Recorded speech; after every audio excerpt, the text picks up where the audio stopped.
Assalamualaikum warahmatullahi wabarakatuh. Para mitra kaum dangu, alhamdulillah tiasa tepang dangu deui sareng simkuring encing Adnan dina gelaran dongeng Sunda anu ngalajengkeun carios Jejer Awi Pasaran Anyar dina seri ka-18. Nanging sakumaha biasa sateu acana simkuring langkung maoskeun kana ieu jalan cumariosna.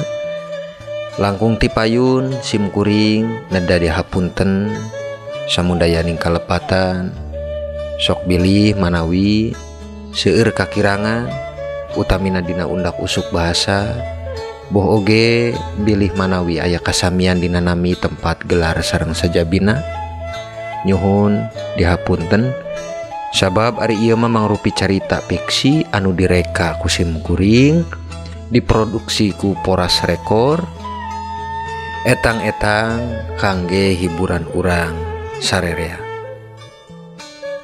Kukituna supados tong nyangkolong ting kana waktos mangga saena urang lajengkeun wae ieu cumarios Jejer Awi Pasaran Anyar dina seri ka-18.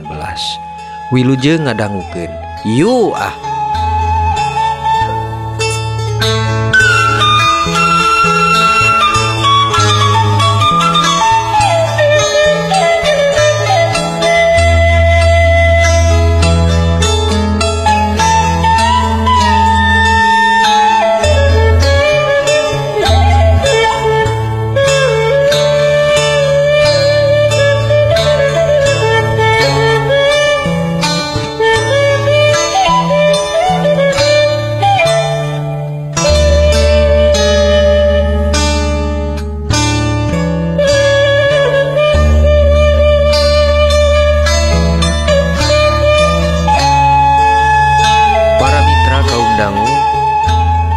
Harita dicaturkeun namangsa ijang rengse ngadua paku sopandi lain kalah mendingan nanging malah jag-jag saleresna nyaeta jag-jag waras waluya taya tapak panyawat saeutik-eutik acan. Para mitra paku sopandi nangtung ku pinuh tanaga tiasa calik ku pinuh bingah tuluy ngareret kasakurilingeun dupi dirangkul Kunyi Sekar sareng bojona nyaeta Ambu Suri. Aduh bapak, alhamdulillah bapak tos sehat deui. Bagja tanya papa dana bapak dupi tiasa deui sasarengan ngariung sareng bapak dina sapopoena. Kocap Nyi Sekar bari ngarangkul para mitra panona pinuh cisoca Bagja nu tos nyaksi yen bapana kantos sehat sabihara-bihari deui. Alhamdulillah kakang, ayeuna kakang kantos sehat. Bagja nyai ningalna asaretes kaherang gencelang ningal kakang nutos cager tina panyawat salami ieu.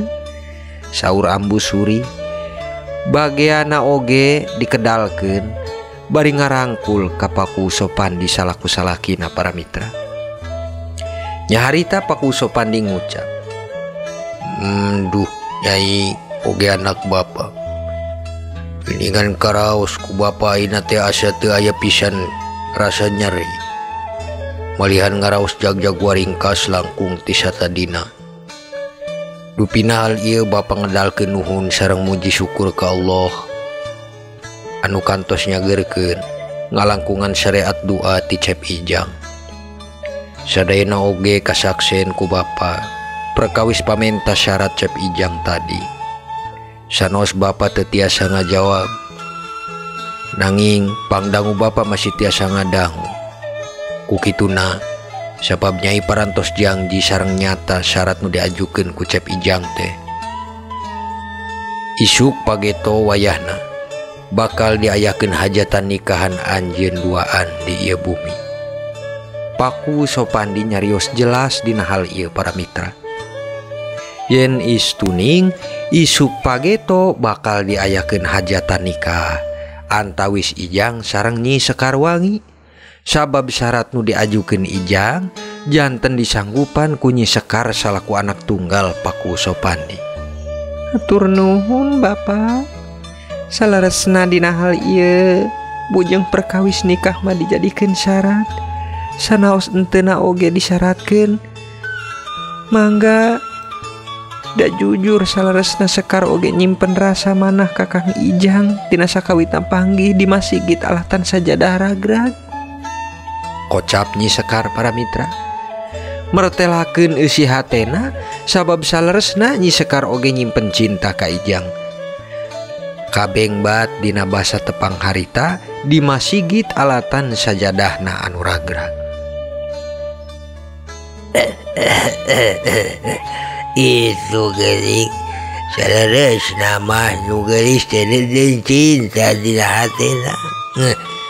Sabab bangin cenah kitu kedah jalana ayeuna aranjeun dibangsimukeun ku ridona Allah, disaksieun ku kolot Nyi Sekar Wangi sing pamugi kasep oge geulis sing janten engke rumah tanggina sing sakinah mawaddah sareng warohmah. Geget panceg ku paku ari nu moal papisah nepi sahirup samati. Bah Somali ngembohan ucap dina ayana poe nu geus ditangtoskeun isuk pageto Ijang jeung Nyi Sekar bakal dinikahkeun para mitra. Hatur nuhun Bapak. Bagja simkuring ningal Bapak tiasa jagjag waringkas deui. Oge nuhun ka Nyai anu tos balaka dina nyata salaresna parasaan Nyai ka Akang. Nyai Stuning Akang ge sami salaresna mah Nyi. Teu beda oge teu jauh sapertos Nyai.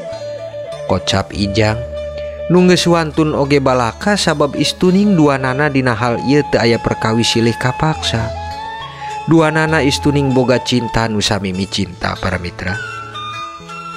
Nya kulantaran ayeuna tos silih terang estu satuhu saati panginten Bapa sareng Ambu bakal nyiapkeun sagala keperluan hajat aranjeun di poe pageto. Pungkas Paku Sopandi dina nangtoskeun poe pageto nu janten pasti Ijang jeung Nyi Sekar bakal nikah. Samentawis kitu salajengna Ijang dianteur mulang ku salah sahiji utusan jalmi Pakuwu pikeun masihan beja ka Nyi Rutmi yen naon rupi hal anu tos disaurkeun Paku Sopandi tadi para mitra.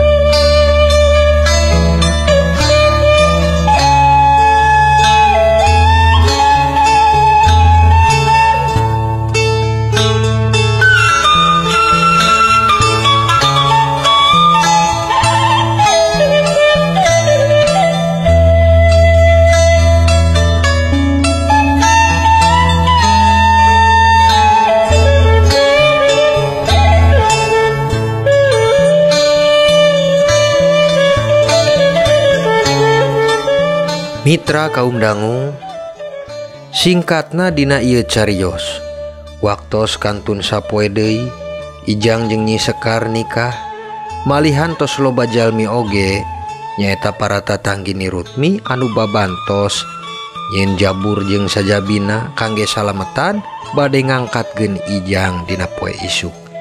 Kitu oge kaayaan Ijang sacara jeung sacirina adat di lembur. Aya istilaheun keur dipingit pangantenan nu hartosna di eta lembur sok biasa saha wae pangantena mun sapoe deui bade manten kedah tong kaluar ti bumina. Kitu anu dicatur dina kaayaan adat di wargi Ijang ayeuna para mitra.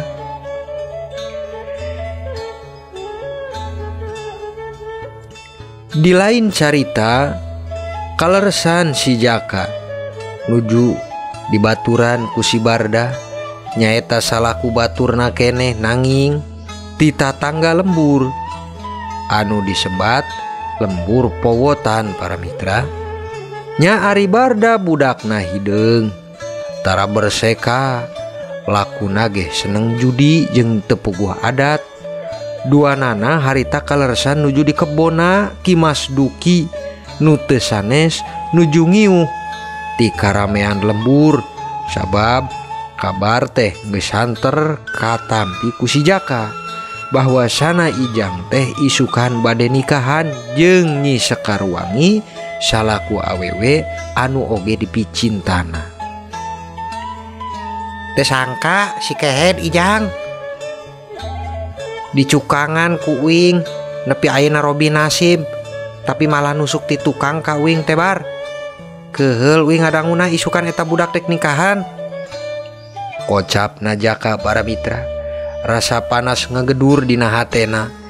Alatan terang yen si Ijang bade nikah jeung Nyi Sekar nu dipihoyong ku manehna teh. Sika laki ya teh Jak. Macak tong percaya teh ka budak polos tonggoin kitu mah. Jadi urusan hate mah pan teu bisa dilain-lain sia teh. Tembal na Barda bari ngeleg nu nambih rasa kapanas hatena Jaka. Naon ari maksudna? Ih, nepi ka ngomong kitu, marukana uing sieun kasih Ijang ah. Jaka nembal bari molotot ka si Barda, nepikeun dadana busung, nu si gadek neunggeulkeun peureub ka si Barda. Ih, atuh sabar heula Jak. Uing ge paham rasa maneh kumaha. Tapi ulah nepi ribut jeung uing atuh. Da uing mah teh aya urusan jeung maneh. Nangis salah ku batur. Maksud uing mah manya manaek cicing wae dikitukeun ku si Ijang. Nu Robi nasib untung kulantaran maneh tina perkawis ngusip di kota pan. Tembal si Barda. Nu malah nyieun pamikir pikeun nambih rasa kapanas Jaka. Nya si Jaka beuki munjuk sabab dibabawa deui kana perkawis kasuksesana Ijang teh kulantaran jasa si Jaka. Pedah alatan dibawa ngusip ka kota teh para mitra. Justru eta bar. Uing teh tita tadi mikir, kedah kumaha uing ayeuna. Rasa hate asa katuri hinis, kaobong seuneu tatanggi. Digembor-gembor yen Ijang, calon istrina geulis pisan. Hanas da Ijang ge nyaho yen uing teh bogoh ka manehna. Nyaeta ka Nyi Sekar. Malah teu ngahargaan uing eta si Ijang. Aduh. Kocap si Jaka. Nu harita ukur nyanda ditangkal cau. Bari melong ke arah Srengenge nu dek majeng ka sonten para mitra.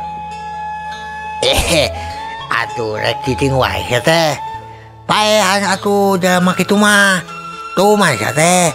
Sanajan ke bakal nasia di penjara, tapi pan ari Ijang geus bae mah pasti teu mantak jadi penasaran Jak. Saur si Barda. Dasarna budak buraong Barda mah para mitra. Tara mikir panjang, ngomong ge asal pok teu disaring deui. Komo-komo kaayaan Jaka nu keur pisan hatena hurung kaseuneuhan. Barda, uing lain sieun pikeun mayan Ijang. Bujeng Ijangnya sia ge dipaen ku uing, sanggup uing mah. Tapi uing mikir ka kolot uing. Mun nepi uing dicokot ku tipung, ku polisi, kumaha rasa erana kolot uing. Mun sia mah wajar kolotna ge teu ngumbar. Nyata maksudna teu ngurusan ka maneh, ngumbar ka maneh mah karep maneh. Justru uing keur mikir tita tadi. Memang teu aya deui hiji-hijina rasa kapuas. Nyata mun urang tiasa nandasakeun si Ijang. Sakalian we dimaotkeun. Ngan ulah nepi ka kajarat hukum. Tah didinya uing teh kumaha carana kieu teh. Jaka nembal para mitra. Bari mikir, hatena geus kaancik setan nu bakal ngarasa puas mun geus bisa nyilakakeun Ijang. Tapi banyak urang hayang nyaho. Nah Ijang teh ujug-ujug rek nikahan jeung Nyi Sekar ayo omongan ka maneh. Apa maneh nyaho menang beja ti batur atanapi ti tetangga. Samantawis eta Barda nyegat picarosin Jaka. Nu palai terang istuning Jaka teh naha terang na eta perkawis nikahna Ijang beja ti batur atanapi ti saha. Justru eta bar. Mun paribasana uing nyaho ti batur, panginten teu nyeri teuing sabab dianggap can sidik eta beja teh. Ieu mah lain. Ijang na nyalira. Bada Isa anjeunna datang, saurna tos ti kota ti bumina Nyi Sekar. Uing geus bunga, sangka uing manehna nepikeun beja nu dititipan ku uing teh. Pangsalamkeun ka Nyi Sekar. Ari pek teh ngabejaanana. Pagetong manehna bakal nikah jeung Nyi Sekar. Ngadadak atuh uing teh panas. Singkat nama uing teu tarima Sagala basa uing keluar kasih Ijang dugi karibut nya malihan dipisah ku bapak uing harita teh.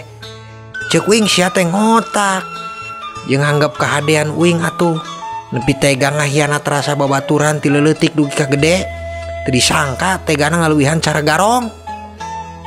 Beja Jaka para mitra kasih Barda bari deui ngomong nageh ku pinuh rasa nafsu. Waduh, hari kitu mah saruana maneh diciduhan sageblek banget ku si Ijang. Ingal ti dinya oge asa harga dirina pisan cia teh Jak salaku lalaki. Mun paribasana di Karawang mah daripada kitu mah mending rawang. Nyaho rawang? Naon ari rawang teh? Mun di Madura mah carok. Makena calurit. Mun di Karawang mah disebutna rawang. Cara adat di rawang. Tah eta aya ge baheula di pasisiran Ciramaya. Eta mah. Oh, janten ieu teh riwayat tak kumaha ieu teh Bara? Heuh, aing sadeda. Rawang disebutna. Ya, bentenna sareng carok ari rawang mah makena golok. Itu larangan di antawis rawang mah teu meunang nandasakeun awewe. Tah, lalaki yang lalaki tapi geus sabakat kitu. Hah, ari kitu mah tita tadi we. Pan urang geus ngomong, urang teh mikir kumaha carana ulah nepi beunang polisi atau nepi ku tipu. Tembal si Jaka ngajelaskeun ka si Barda. Kitu deui tembal si Barda nyulut deui kana seuneu nafsu si Jaka para mitra. Nah, justru eta si Tebar. Kudu kumaha ye wing ayeuna? Sok geura bere lolongkrang, pikeun wing bertindak lah supados puas wing teh. Moal pisan ayeuna wing pale datang ka si Ijang komo tatamu. Ajis. Ti saprak dieu ka dituna pikeun wing wawuh deui jeung Ijang. Hah, bung aing mah. Ari maneh teu wani langsung atuh make cara nu halus ya teh. Siga we jalan lain wae Jak mah. Pogok langkah ku nafsu. Ceuk si Barda nunuduhkeun cara lain keur si Jaka nuntaskeun nafsuna para mitra. Kumaha maksudna Barda? Taros Jaka ka si Barda. Nu leres hoyong meunangkeun carana. Jadi teluh atuh jadi teluh. Datang kalau ngarti pengen jaga manehna supados neluhkeun si Ijang. Aya sekalian gitu. Beja si Barda bari seuri leutik ngarasa puas mamanas Jaka pikeun ngalakbukeun teluh ka si Ijang para mitra. Benarnya Barda. Ngan di mana nu bisa kitu nya heuh? Wing can manggih nu bisa kitu. Aya ge jelema ngarti biasa tukang nulungan sapertos Ba Ujang.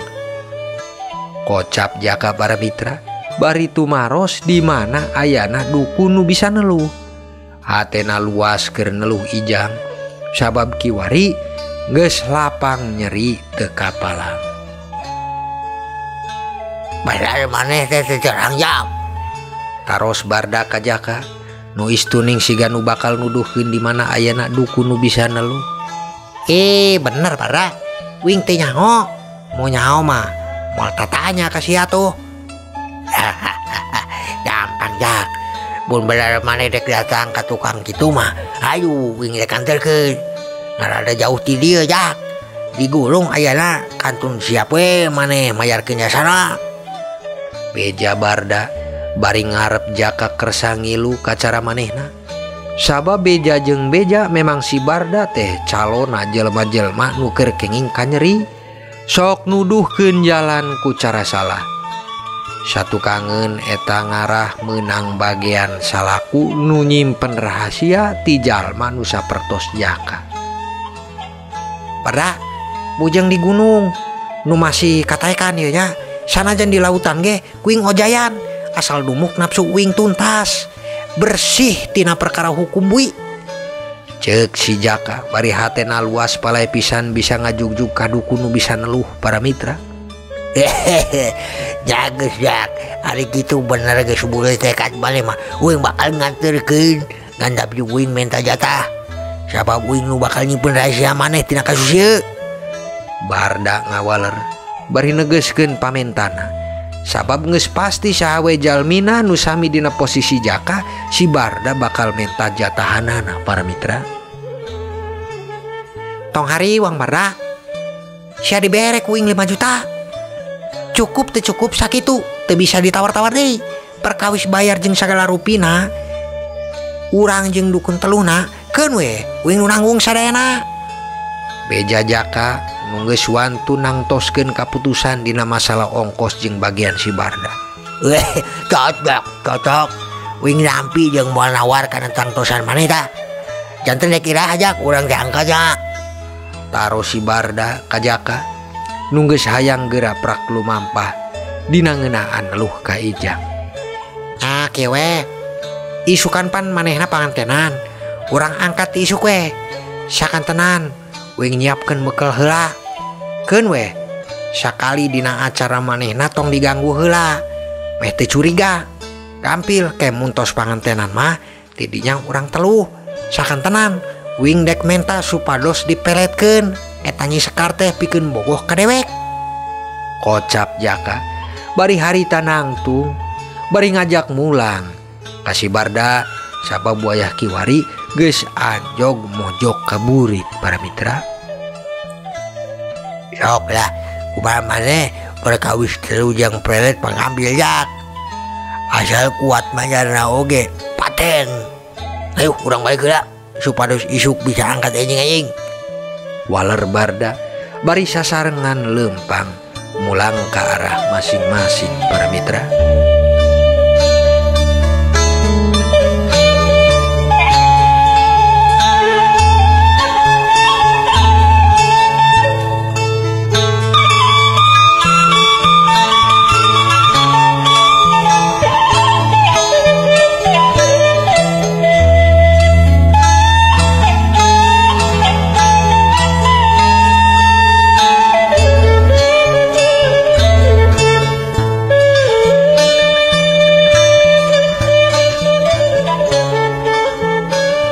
Mitra kaum dangu dicaturkeun di waktos isuk.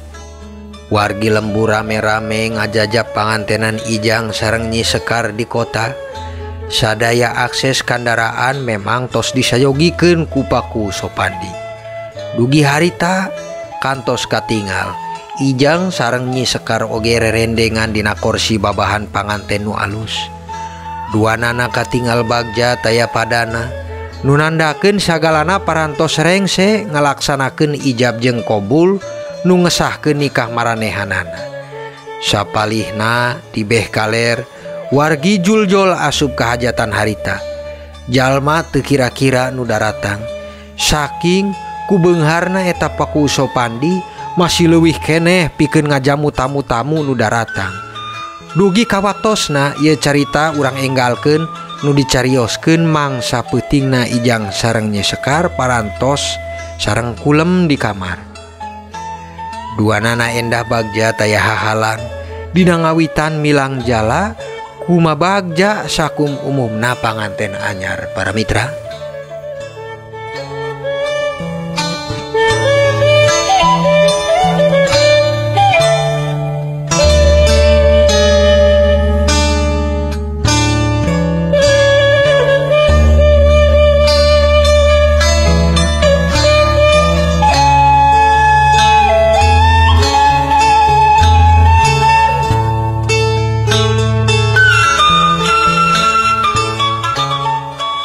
Mitra kaum dangu disatukangeun carita Ijang.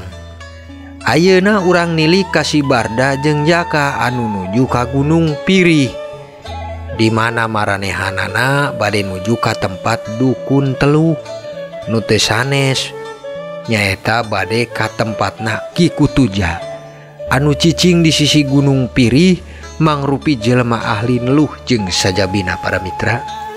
Di mana Barda? Masih jauh keneh. Taro si Jaka nu harita masih naik andong jeung si Barda ke arah bumi Ki Kutuja. Geus deukeut Jak. Tenang we, kada beli nepi. memang gitu kudu pangorbanan heula. Ari maksud balai mati mah maneh teh sabar we atuh. Walar si Barda nu harita teu lami nyetop ka kusiraan dong para mitra. Sok coba tos di dieu wae soalna kalebet ka ditu tuh. Sok Jak turun. Dua nana pada turun. Teras si Jaka mayarkeun ongkos. Teu lami andongna angkat ka kidul. Jaka nuturkeun Barda asup ka arah gang pakarangan nu mulai katawis aya hiji gubug anu leutik. Tapi geus nyelenget bau kemenyan teh para mitra. Ra, bau kemenyan Ceuk si Jaka ka Barda bari rada keeung rarasaanana. Wajar Jak. Itu tempat laki kutuja dukun telu. Ayo di dieu maneh ke bakal nuntutkeun bales ka si Ijang nu keur pangantenan. Tembal Barda bari teras naik ka imah panggung salaku imah Ki Kutuja paranti manehna nganterkeun jelema nu samaksad sapertos Jaka. Sampurasun Ki, simkuring Barda nganter maksad rerencangan sapertos biasa. Saur Barda bari nangtung dipantau bumi ku Kutuja. Rampes bangga kalebet, tembal Ki Kutuja. Ka Barda nu harita Barda jeung Jaka lajeng ka jero. Barda jeung Jaka harita langsung calik. Singkatna harita Jaka ngedalkeun maksad ka Ki Kutuja pikeun nandasakeun Ijang ku cara teluh. Gampang urusan gitu, sanggup ente syaratna. Taros Ki Kutuja ka Jaka.